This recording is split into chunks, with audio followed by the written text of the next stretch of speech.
yurish kerak desam yurmaydi-da. Bemorlarga yurakni sog'lomlashtiruvchi tabiiy, tekin, вообще yurakni, nafaqat yurakni, butun tanani zo'r qilib beruvchi narsani aytsam, bemorlar qilmaydi-da. Mana bu yerdagi egosi bor-ku, o'ziga qarshi chiqishi qiyin bo'ladi. Komfort yashashni xohlaydi. Bu narsa nima bilasam, hozir videoni oxirigacha ko'ringizlar. Hamma kelgan bemorimga, ayniqsa yurak yetishmovchiligi, oyog'ida shish bor, hansirash bor yurganda yoki bo'lmasam yuragida sanchiqlar, zinalardan chiqqanda to'xtab qolib yurakni tez-tez urib ketadigan bemorlar uchun bu narsa eng zo'r dori hisoblanadi. Shunchaki qilish kerak.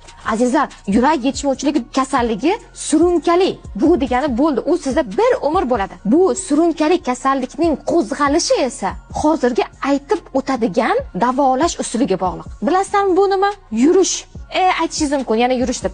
Lekin mana shuni qiling. Yuragingiz og'riyaptimi, hansirayapsizmi, oyog'ingiz shishyaptimi?